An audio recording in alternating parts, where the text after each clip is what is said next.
Yo, assalamualaikum warahmatullahi wabarakatuh. Selamat malam buat teman-teman semuanya, khususnya yang sudah ada di YouTube Solusi Hutang MB.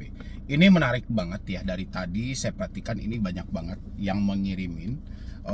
Pertama mungkin pasal-pasal yang teman-teman sendiri mungkin sudah nggak heran ya dengan pasal 372, 378. Ternyata galbay pinjol ini ada unsur pidananya nggak sih bang gitu. Itu pertanyaan yang paling banyak muncul pada saya. Benarkah unsur pidana ini disematkan oleh OJK di dalam program mereka atau di dalam aturan mereka, bahwasannya kalau kita telat bayar atau tidak mampu bayar, kita akan dipenjara atau kita diproses ke jalur pidana dengan dasar penggelapan dana seperti pasal yang dititipkan 372 atau 378. Ini yang mau saya terangkan buat teman-teman semuanya, terutama yang baru telat bayar di pinjaman online, terutama di pinjol legal, pinjol raksasa. Ini paling sering memanfaatkan pasal-pasal ini untuk menakut-nakuti teman-teman semuanya. Bahkan teman-teman semuanya berhasil ditakut-takuti. Belum lagi teman-teman semuanya mendapatkan informasi-informasi sesat di luar sana, yang mana orang-orang memaksakan diri membahas hal ini hanya untuk mengejar view atau mengejar penontonnya ya. Tapi seperti biasa, yang belum mensupport channel ini boleh disupport dulu, boleh didukung dulu. Mudah-mudahan supportan dan dukungan Anda ini menjadikan channel ini makin berkembang dan saya makin semangat lagi memberikan motivasi dan edukasi. Silahkan. Di dalam aturan OJK katanya tersemat ada unsur pidana.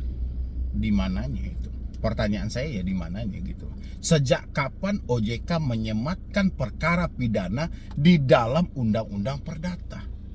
Ya, OJK selama ini hanya menerbitkan aturan demi aturan. Pertama sekali OJK menertibkan soal fintech. Ya, dibentuklah Asosiasi Fintech Pendanaan Bersama Indonesia, diresmikan oleh OJK.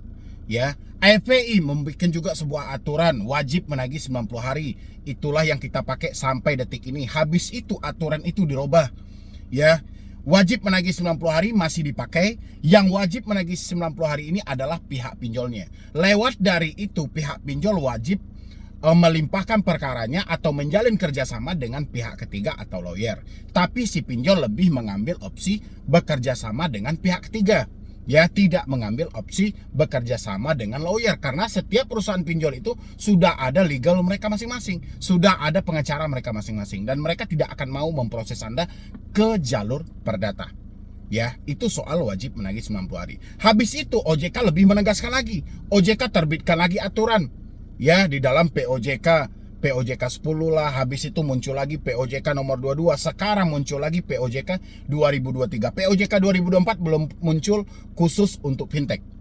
Ya, tapi baru dipakai itu POJK nomor 22 tahun 2023 dan COJK nomor 19 tahun 2023. Di dalam COJK itu berbunyi, pihak pinjol wajib bekerja sama dengan asuransi.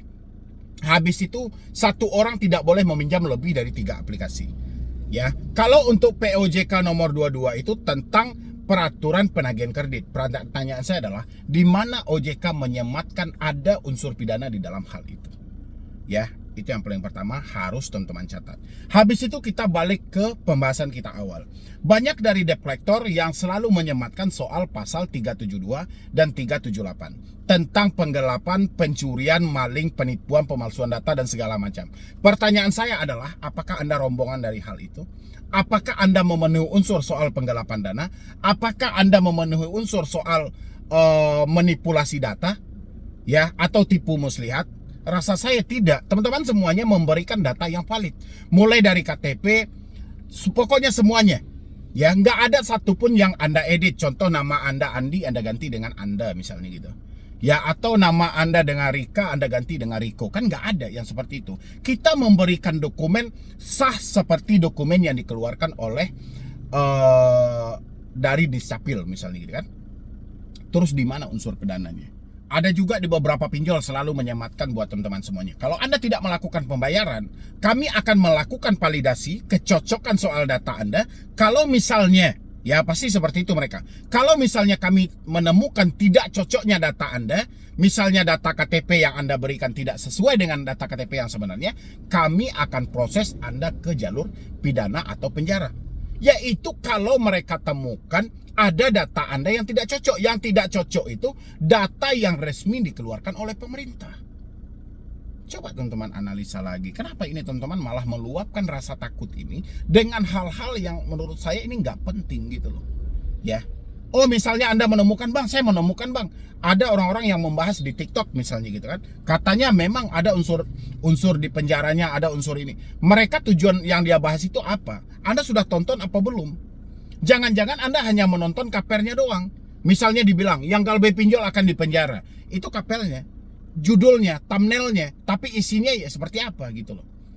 Makanya diusahakanlah teman-teman itu, kalau misalnya Anda menemukan satu video, diusahakan buat menonton sampai habis. Jangan hanya ditonton kapernya doang. Contoh kayak saya ini, ya kan? Saya lagi membahas ini, tidak ada orang yang dipenjara galbay pinjol. Nanti di judul saya bilangin ternyata ada unsur pidana di dalam aturan OJK. Itu judulnya yang akan saya bikin, ya kan? Terus thumbnailnya juga saya bikin dengan ternyata ada orang yang dipenjara. Nanti akan banyak orang yang berkomentar secara kontra. Bahkan dia lebih pintar gitu loh. Nggak ada sejarahnya hutang-hutang di penjara.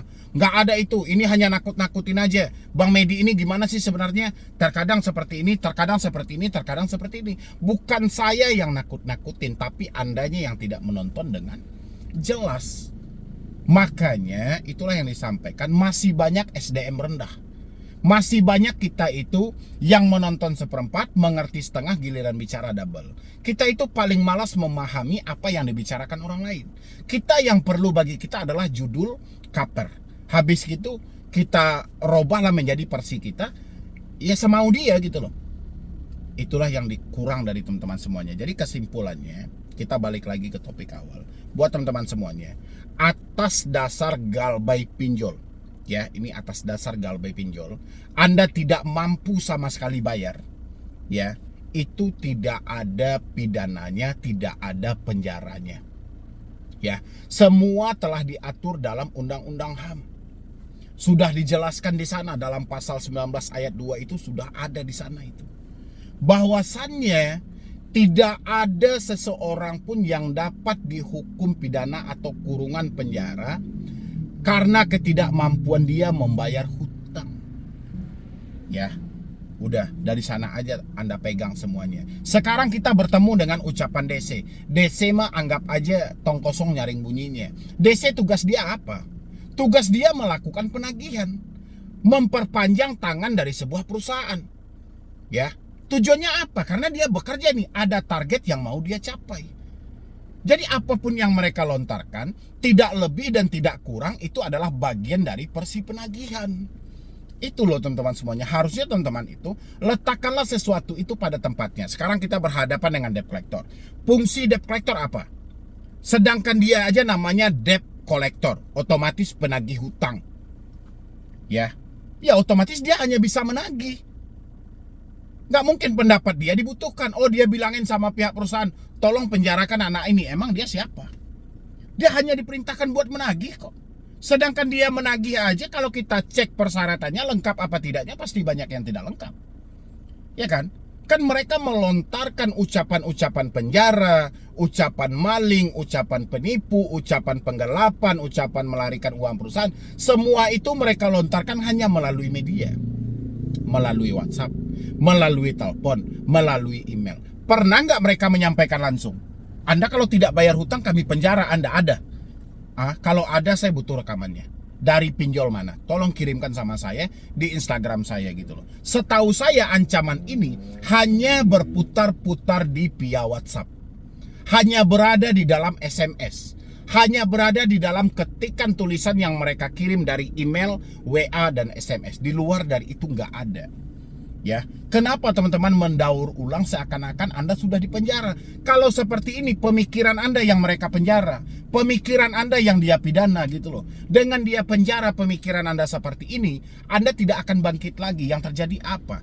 Ada dorongan, ada desakan buat Anda supaya gali lubang tutup lubang. Kenapa? Karena Anda tidak mendapatkan celah lagi. Seperti apa harusnya berpikir, Anda lebih percaya dengan ucapan-ucapan seperti ini. Terkadang dipercanggih. Data Anda sudah kami alihkan. Hari ini mulai pengalihan data ke pihak ketiga.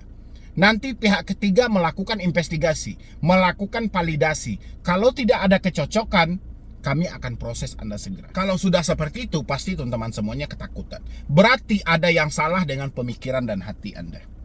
Ya, harusnya Anda itu lebih pintar dari pinjolnya. Anda mampu mencairkan uang pinjol, berarti Anda adalah orang hebat.